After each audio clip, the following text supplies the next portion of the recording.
our first speaker of the day. It's Soma Snakeoil, who is an artist and an activist, dominatrix, and mother.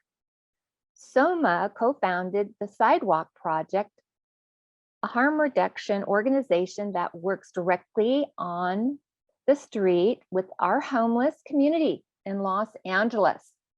So please, esteemed Soma, take it away. Thank you so much. I'm really grateful to be here today with all of you.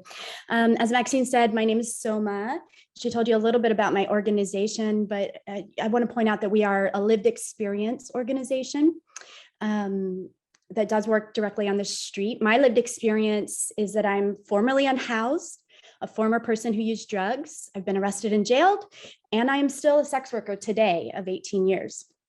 I'm here with my colleagues to speak up for the rights and dignity, especially of sex workers, but also of all marginalized people who are impacted by the heightened displacements, surveillance, and police harassment as it relates to the Super Bowl and also beyond. While working as an advocate on the streets of LA, I have been detained in cuffs and searched by law enforcement. I've had a police rifle pointed at me. Police ignored and laughed at me when I pleaded for help for a sex worker who was being so seriously raped that she tried to sew her vagina shut. If I'm experiencing this as an advocate, think of what it is like to encounter police as a targeted population. I'll tell you a little bit of what my organization is seeing, and I want to acknowledge the racist aspect of policing sex workers, especially in Los Angeles. There's some studies on that. A Black sex worker we got into housing tells the story of being forced to kneel and give an officer a blowjob in an alley to avoid arrest. Another Black woman that we work with regularly was jailed this week with $100,000 bail. She's mentally ill, she's poor, and she's not received services in housing in over 10 years of police harassment and arrests for sex work.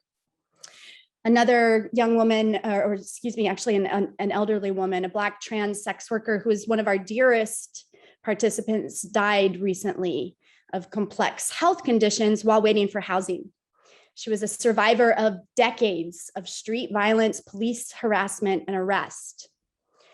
During the Super Bowl, this kind of behavior towards workers accelerates under the pretense of salvation.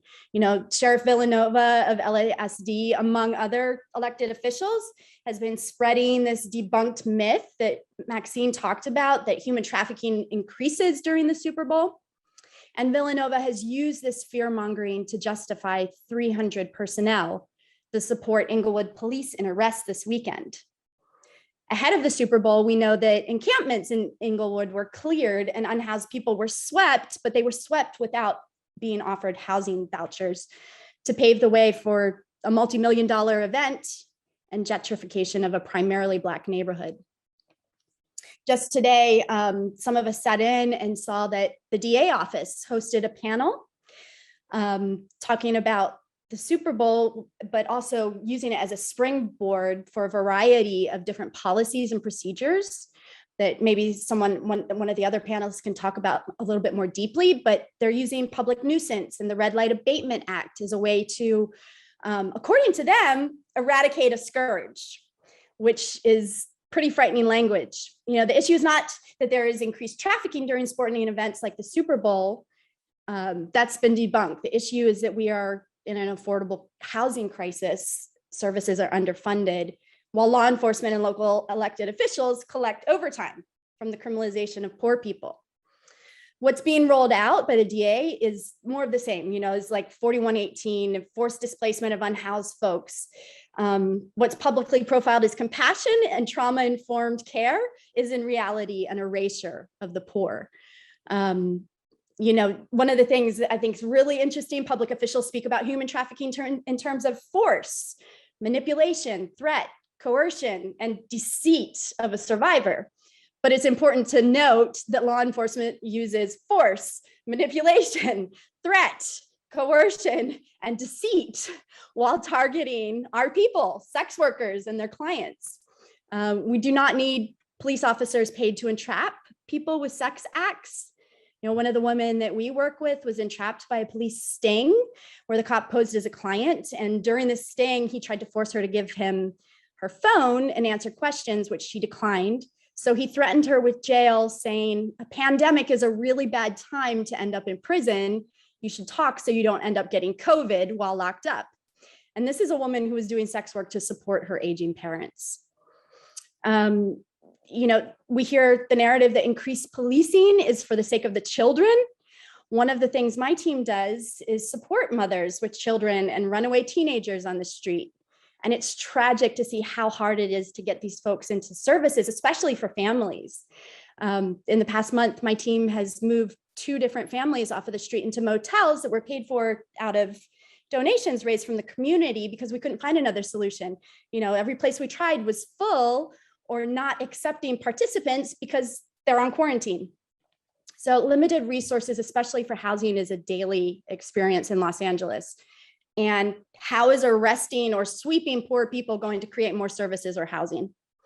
I'm going to wrap up here in a second, but I think liberation begins as we start to hold systems and people accountable and demand not only that they stop hoarding power and resources, but they also cease harming people under the guise of aid. We demand an end to police violence and erasure of poor people, of BIPOC people, of trans folks, those who are undocumented, people who are unhoused, people who use drugs, and of sex workers.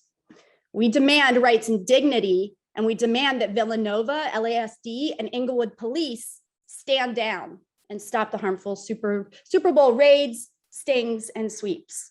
Thank you all.